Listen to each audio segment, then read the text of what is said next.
안녕하세요, 구독자 여러분. 구독과 좋아요는 채널 운영에 큰 힘이 됩니다. 안녕하세요. 저는 서울에 거주하며 보험회사 법무팀에 근무하는 31살 여성입니다. 가족들은 평범한 회사원이 되길 원했지만 저는 저만의 특별한 커리어를 갖고 싶었어요.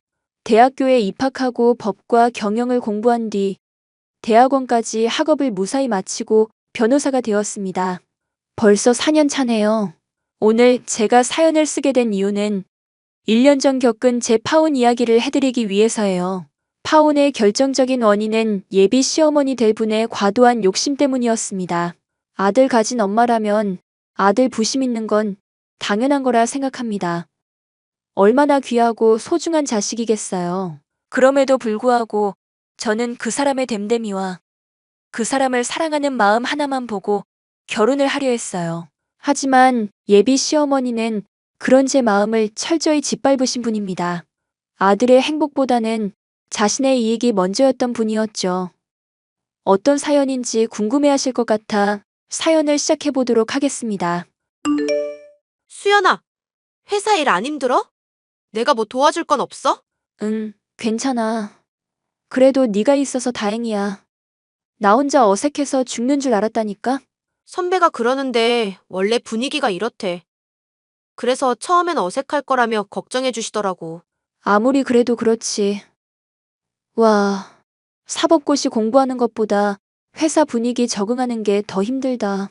원래 사회생활이 그렇지 뭐. 나도 너처럼 편하게 생각했으면 좋겠어. 가끔은 네가 부럽다. 눈치 없다고 잔소리만 듣는데 뭘. 기분도 꿀꿀한데 오늘 퇴근하고 한잔할래? 아, 어쩌지? 오늘은 부모님 만나야 해. 너 요즘 부모님 자주 만난다? 독립해서 좋아하더니 맨날 만나냐? 혼자 사는 게 걱정되시나 봐. 거절하는데도 오늘은 꼭 저녁 먹자고 하시네. 야, 그래도 챙겨줄 때 고마워해. 나중에 그러지도 못한다? 후회하기 전에 효도해라. 그나저나, 너는 요즘 집안 사정은 좀 나아졌어? 지난번에 어머니 가게 어렵다고 했잖아. 뭐 그냥 그렇지. 우리 오빠도 전역하고 취업했고. 아, 말 안 했나? 우리 오빠 이 회사 다녀. 아, 정말? 어디 부서에서 근무하시는데? 보험 영업직이긴 한데 이제 입사 6개월쯤 됐을걸? 근데 실적이 좋은가 봐. 맨날 무슨 상도 받아오던데? 오, 일이 적성에 맞으시나 보다. 그때 말주변 좋다던 그 오빠 맞지? 응. 원래 다른 일 하다가 이쪽 일 시작한 건데 괜찮은가 보더라고. 근데 너 우리 오빠 기억하네? 이참에 우리 오빠 만나볼래? 뭐? 내가 너네 오빠를. 에이, 어떻게 그러냐. 뭐 어때? 가볍게 커피 한잔 하면서 친하게 지내는 거지 뭐. 너 그러다 내가 옳게 되면 어쩌려고 그래? 어쭈, 그럼 나야 좋지. 요즘 신우이랑 올케 사이 갈등 엄청 많다는데 너랑 나는 그럴 걱정은 없겠다. 그럼 오빠한테 말해서 약속 잡을 테니까 조만간 시간 내서 한번 보자. 아, 알겠어. 저는 대학 시절 동문이었던 친구 녀석과 운 좋게 동반 입사를 했습니다. 친구는 법무팀에서 근무하는 평범한 사무직 직원이었고, 보시다시피 제 친구이자 시누이이기도 합니다. 예비 신랑은 제 친구의 오빠였고, 우연히 친구의 소개로 처음 만났어요. 솔직히 친구한테 자신의 오빠를 소개해주는 게 쉬운 일은 아니지만, 제 친구는 예외였습니다. 매사 열심히 살려고 노력하는 자기 오빠를 존경한다며 본받을 게 많은 사람이라고 입에서 칭찬이 마를 날이 없었거든요. 아무튼 친구가 이어준 인연으로 저희는 마음 편히 만나는 친구 사이에서 연인 사이가 되었습니다. 처음에는 친구 오빠와 연애를 한다는 것 자체가 말이 안 된다고 생각했어요.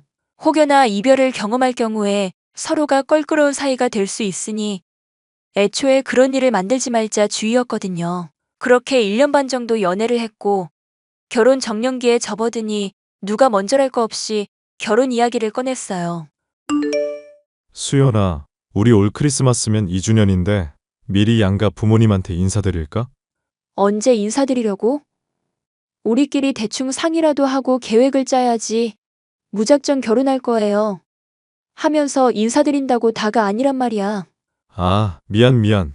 내가 너무 성급했지? 우리 나이도 나이인데 내년 가을에 결혼하는 걸 목표로 조금씩 준비하면 어떨까? 시기는 좋은데 이왕 이야기하는 거 좀 자세히 이야기 좀 했으면 좋겠어. 구체적으로 어떤 거? 예식장은 어디로 할 거고 신혼집은 어디로 갈 거고 서로 재정 상황도 오픈해야 대충 계획이라는 걸 세우지. 네 말이 맞아. 나는 지금까지 모은 돈이 5천 정도 되거든. 생각보다 적지? 엄마도 도와드리고 대출금도 갚고 하느라 이 정도가 전부네. 대출? 집에 무슨 일 있어? 희진이한테 들은 건 없는데.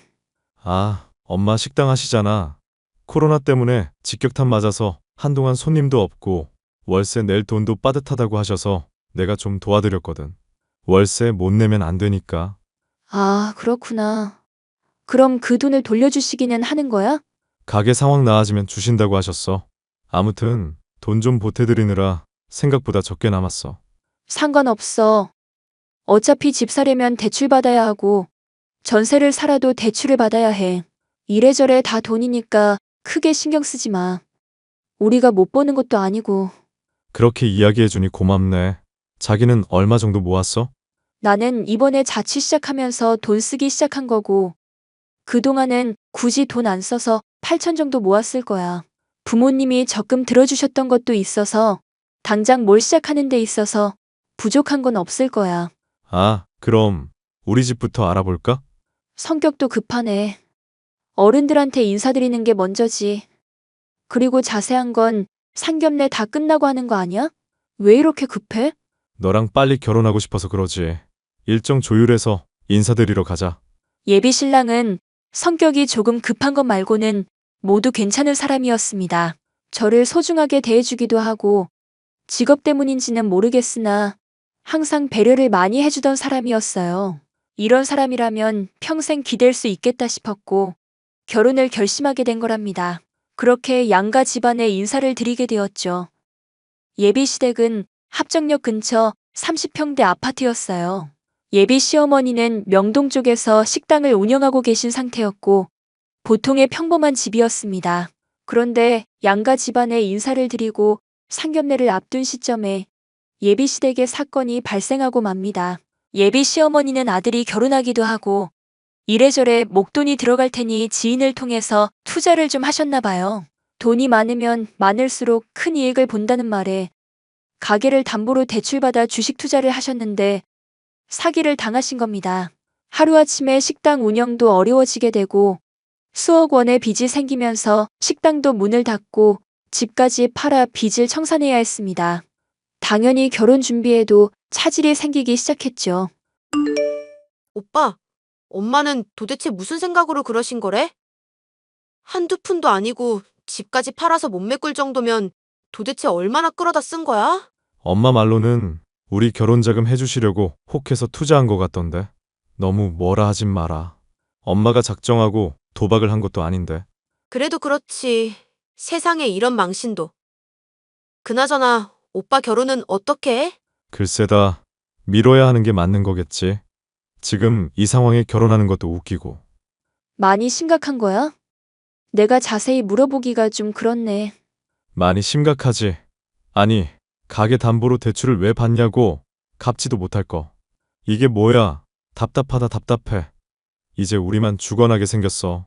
너희 부모님이 이 상황 아시면 그냥 결혼 없던 걸로 하라 그럴 수도 있어. 어느 부모가 딸이 시집 간다는데 이런 집에 시집을 보내겠어? 나 같아도 안 돼. 네가 너무 손해야. 결혼을 미루던지 이 일을 해결하던지 해야 할 것 같아. 내가 도움을 줄 수 있는 방법은 없을까? 당신이 왜 나서려고 해? 이건 엄연히 우리 집 일이니까 우리가 알아서 해결할게. 생각해 준 건 고마워. 당신한테 참 면목이 없다. 살다 보면 그럴 수 있지. 어머니가 나쁜 의도로 그러신 게 아니니까 충분히 이해해. 한 푼이라도 더 물려주겠다고 그러신 거잖아. 그러니까 혹여나 어머니한테 싫은 소리 절대 하지 마. 아마 제일 마음 아파하고 계실 거야. 알겠어. 어머님, 아버님께는 뭐라고 말씀드리지? 일단은 상황을 좀 더 지켜보자. 어떻게 될지 모르는 일이니까. 상견례를 하면 본격적으로 결혼 준비를 해야 하는데 갑작스러운 상황에 모든 일이 멈춰버리고 말았습니다. 대책도 없고 도무지 어떻게 해야 할지 방법이 떠오르지 않더라고요. 결국 결혼을 조금 미루는 걸로 하고 예비 신랑과 시누이가 모아둔 돈으로 급한 빚부터 해결해야 했어요. 예비 시댁은 살고 있던 집까지 팔아 은행 빚을 갚기 급급했고 겨우 남은 돈으로 방 2개짜리 반지하로 이사까지 했습니다. 예비 신랑은 저에게 면목이 없다며 잔뜩 주눅이 들어서는 의기소침해하더라고요. 저는 모든 사실을 친정 부모님께 알리고 결혼을 조금 뒤로 미룰 거라고 말씀드렸습니다. 그렇게 1년 정도의 시간이 흐르고 어느 정도 제법 안정을 되찾으니 예비 시어머니가 먼저 나서시더라고요. 회사에서 업무를 보고 있는데 저에게 먼저 연락을 하셔서는 만나자고 하시는 겁니다. 어차피 결혼할 사이니 자주 만나서 얼굴도 익히고 친해지면 좋을 것 같았어요. 그런데 막상 만나 뵙고 대화를 나누다 보니 생각보다 시어머니는 반전 있는 분이셨습니다. 왔니? 오랜만이구나. 지난번에 인사 오고 나서 하도 연락이 없길래 결혼 안 하는 줄 알았어. 바쁘다는 핑계로 연락 못 드려서 죄송해요. 종종 희진이랑 준혁 씨 통해서 어머니 근황 전해 들었어요. 요즘엔 어떻게 지내세요? 다 들었다니? 그게 무슨 소리니? 아무래도 결혼 이야기가 오고 갔다 보니까 서로 경제 상황 같은 건 공유하고 있거든요. 결혼 안 할 거 아니니까요. 그래? 생각은 의외로 깊구나. 솔직히 헤어질 줄 알았거든. 아니에요. 무슨 말씀을 그렇게 하세요. 저희 서로 많이 사랑해요.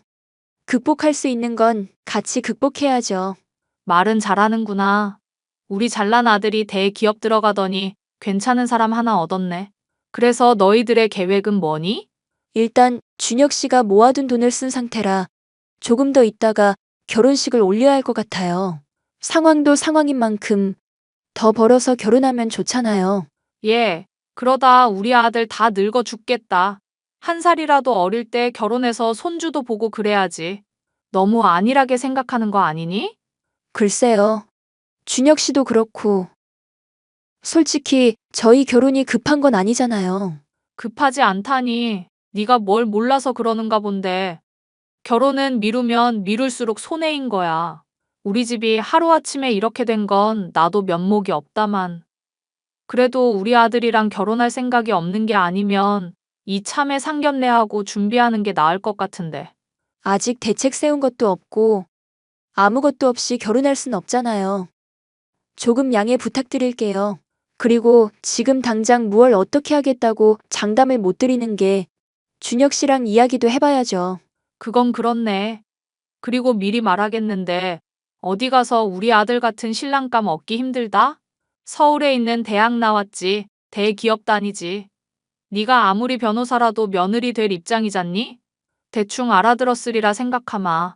아무튼 의견 조율되면 연락하렴. 네, 그럴게요, 어머니. 그리고 이런 말까지는 안 하려고 했는데 연락을 내가 먼저 하는 일은 없게 해라. 너 어디 가서 가정교육 못 받았다는 소리 들어. 네, 명심하겠습니다. 준혁 씨랑 이야기해보고 바로 연락드릴게요. 예비 시어머니는 저희가 결혼을 하지 않을까봐 걱정이셨는지 저를 직접 만나며 의중을 한참이나 떠보시더라고요. 솔직히 결혼을 준비하는 데 있어서 경제적인 부분이 제일 크게 차지하는 터라 깊게 생각해야 하는 부분이었습니다. 시댁에 아직 빚이 5억이나 남은 상태였고 제가 그 상황에서 결혼을 해버린다면 저까지 그 빚을 함께 갚아야 하는 건 아닌지 내심 걱정했거든요. 예비 신랑이나 시누이는 턱도 없는 소리 하지 말라며 노발대발했지만 저는 왠지 모르게 찜찜함을 느꼈습니다.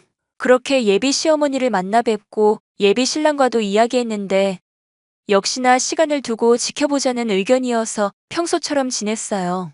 저희 결혼에 목숨이라도 거셨는지 예비 시어머니는 저에게 시도 때도 없이 연락을 해대셨습니다. 결국 상견례를 조금 빨리 한다 생각하고 양가 어른들과 시간을 조율해 일정을 잡았어요. 그런데 말입니다. 상견례장에서 예비 시어머니는 정말 상상 그 이상의 말씀을 하시더라고요. 아들 자랑을 하는 건 물론이거니와 자신의 할 말만 쥐야장천 해대시는데 이게 상견례인지 낭독회인지 모르겠더라고요. 각자 형편에 맞춰 할 수 있는 만큼만 하자며 대화를 마치셨고 저희는 어른들의 응원을 힘입어 본격적인 결혼 준비를 하기로 했어요. 혼수도 보러 다니고 집도 보러 다녀야 하는데 그 전에 해야 할 일이 있었습니다. 저희 집안에 대해 솔직하게 털어놓는 일이었어요.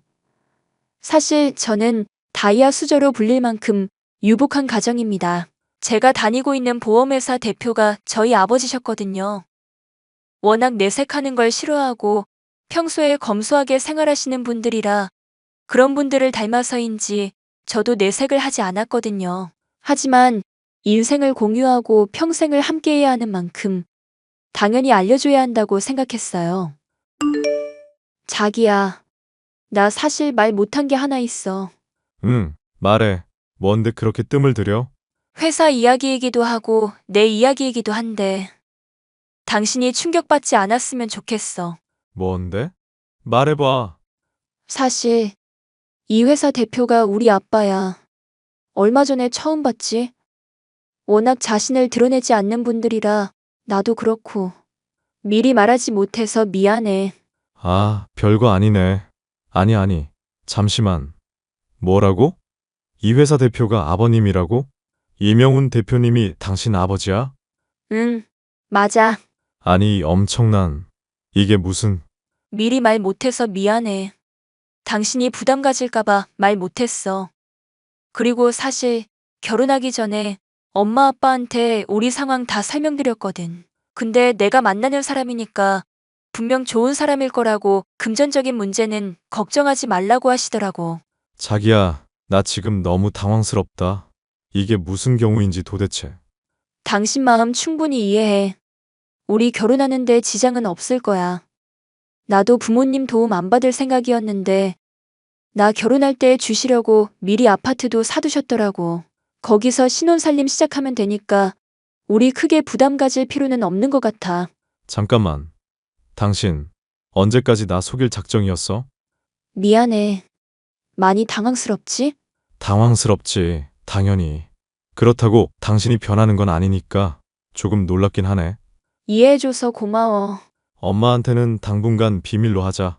당신 얼마 전에 엄마 만났다며. 그럼 엄마 스타일 알았을 거잖아. 이번에 우리 집 상황도 그렇고 이 사실 알면 엄마 가만 안 있을 거야. 돈 앞에 장사 없다니까 따로 말하지 말자. 알겠지? 알겠어. 자기 기분 안 나쁜 거지? 내가 기분이 왜 나빠. 그냥 혹시나 엄마가 알게 돼서 이걸로 당신 괴롭히거나 그럴까봐. 항상 상상 그 이상의 행동을 하시는 분이라. 혹여나 그런데도 내가 잘 대처할게. 그러니 너무 걱정하지 마. 하하, 내가 아무래도 전생에 나라를 구했나 보다. 그러게 말이야. 나 같은 여자 어디 없다? 우리 아빠도 당신 꽤 마음에 들어 하시는 눈치던데? 실적도 좋고 회사에서 이미지 좋다고. 정말? 앞으로 더 잘해야겠다. 예비 신랑은 상당히 큰 충격을 받은 듯 했지만 이내 사실을 받아들였습니다. 예비 시어머니가 금전적인 문제를 일으켜서 시어머니한테만큼은 이 사실을 비밀로 하기로 했어요. 예비 신랑도 예비 시어머니의 행동을 어느 정도 예상을 했는지 진작에 채비하더라고요. 신혼집은 저희 부모님이 마련해 주신 아파트, 그리고 혼수나 가전은 제가 모은 돈으로 우선 해결하기로 했습니다. 예비 신랑이 버는 돈은 다 저축하기로 계획했고요. 며칠의 시간이 흘렀고 눈치 없는 예비 시어머니가 저에게 또 연락을 해오셨습니다. 그러더니 말도 안 되는 발언을 하시더라고요. 세아가 결혼 준비는 잘 돼가니? 중간 확인도 좀 할 겸 연락했다. 아, 어머니. 안녕하세요. 그동안 잘 지내셨죠? 너는 어른이 먼저 연락하게 하면 안 된다고 저번에 말해준 거 금방 잊어버렸니? 쯧쯧. 이래서 가정교육이 중요하단 거야. 하하. 바빠서 그랬죠 뭘. 결혼하면 매일 연락드릴 텐데요. 그 전까지는 봐주세요. 아무튼 중간 브리핑 좀 해보렴. 신혼집이나 그런 건 어떻게 하기로 했는지 다 말해보란 말이야. 아무 말도 없길래 내가 먼저 물어봐야겠어. 어머니, 사실은 부모님이 회사 근처에 미리 제 명의로 마련해 주신 집이 있어요. 거기서 신혼살림을 시작할 예정입니다. 뭐? 그건 참 다행이구나. 거긴 시세가 얼마니?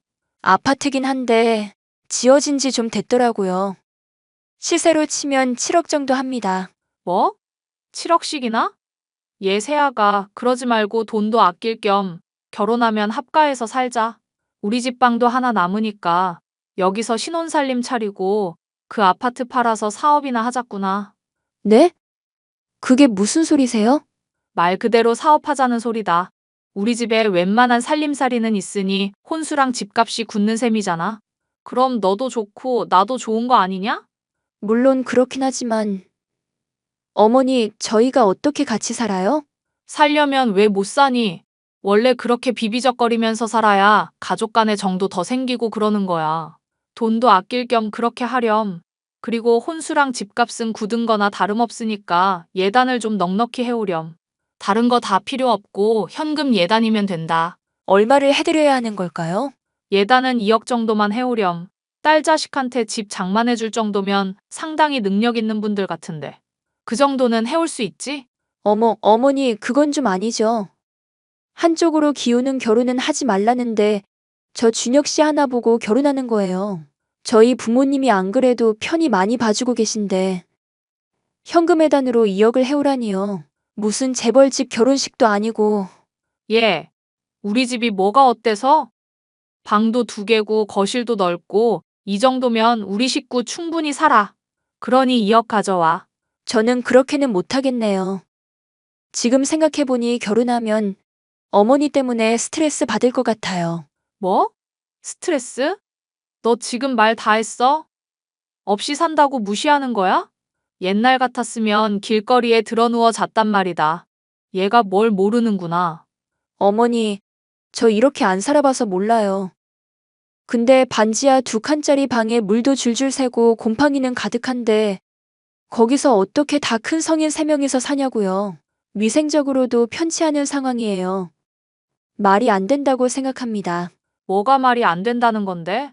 돈도 아끼고 얼마나 좋니? 내가 몇 배로 불려줄 테니까 그 아파트 팔고 합가해서 살자꾸나. 너도 그 어줍잖은 변호사 일 때려치우고 나 도와서 사업할 생각이나 해. 어머니, 말씀이 좀 지나치신데요? 말씀 의도는 알겠는데 저는 따르지 않을 거예요. 너 정말 이럴래? 너같이 근본도 모르는 년을 잘난 우리 아들 짝으로 겨우 허락해줬는데 이 정도면 감사합니다 하고 저래도 모자란데 네가 뭔데 충고질이야? 예비 신랑이 저희 친정에서 지원하는 부분을 말씀드렸는지 시어머니가 눈에 불을 켜고 달려들더라고요. 위에서처럼 어이없는 말만 해대시며 무조건 자기 말이 맞는다고 우기기 바빴습니다. 저를 까내리면서 욕설까지 퍼부으시는데 더는 듣고 있을 수 없겠더라고요. 예비 신랑을 사랑하는 마음이고 나발이고 앞으로 제 미래가 그려지지 않았습니다. 꾹 참고 결혼한다고 해도 시어머니 때문에 하루하루가 지옥이 될 것만 같았죠. 결국 저는 시어머니와 오랜 대화를 끝으로 파혼을 결심했습니다. 어머니, 저 드릴 말씀이 있어요. 뭔데? 네가 드디어 정신이라도 차렸나 보구나. 말해보렴. 저 아무래도 이 결혼 못할 것 같아요. 어머니 말씀 곱씹어봤는데 도저히 제 상식선에서는 납득이 안 가서요. 결혼하는 거 자체가 기운다는 거 알고 계세요? 신혼집도 저희 부모님이 해주셨고 혼수나 예단도 제 돈으로 먼저 해결하는 건데 결국 준혁 씨 맨몸으로 결혼하는 거거든요. 뭐? 너 지금 우리 아들 깔보는 거야? 깔보는 게 아니라요. 현실을 말씀드리는 거예요. 말끝마다 어디 가서 이런 예비 신랑 못 만난다 하시는데 오히려 그 반대 아닐까요? 제가 준혁 씨한테 잘 말할 테니 저희 파혼하는 걸로 알고 계세요. 얘, 너 지금 무슨 짓이야? 정말 파혼이라도 하겠다는 거야? 주변에 다 알렸는데 이제 와서 어떡하라고? 그러니깐요. 저보고 뭐 어쩌라고요? 어머니는 눈치가 없어도 너무 없으시네요. 왜 모든 걸 어머님 기준에서 판단하세요? 그리고 저희 친정에서 주는 도움이 당연한 건 아닙니다. 그건 알아주셨으면 해요. 정말 파혼하겠다. 이거냐? 준혁이도 알아?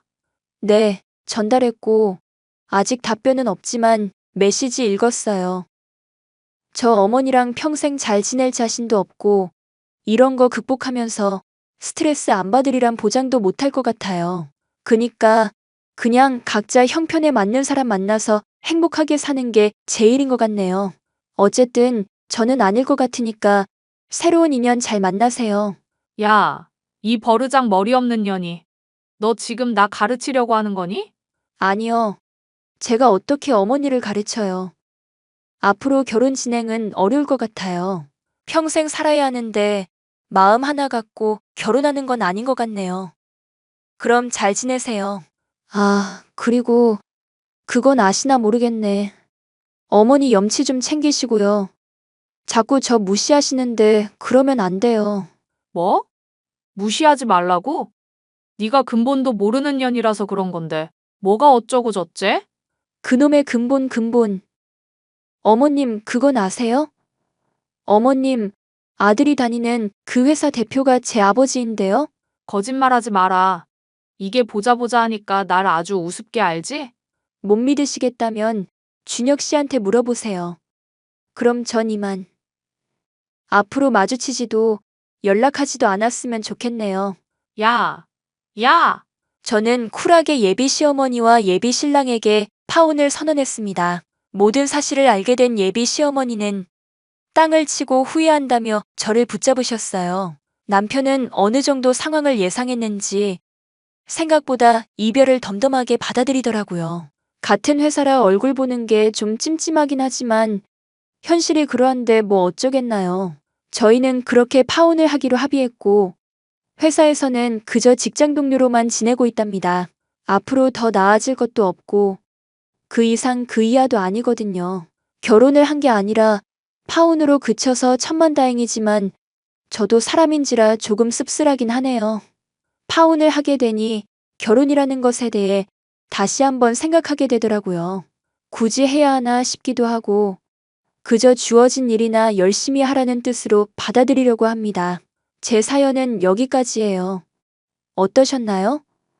이혼보다는 파혼이 낫다는 말이 있듯이 저와 비슷한 상황이신 분들은 충분히 생각을 해보시기 바랍니다. 미래가 그려지지 않는 결혼은 하지 않는 게 좋아요.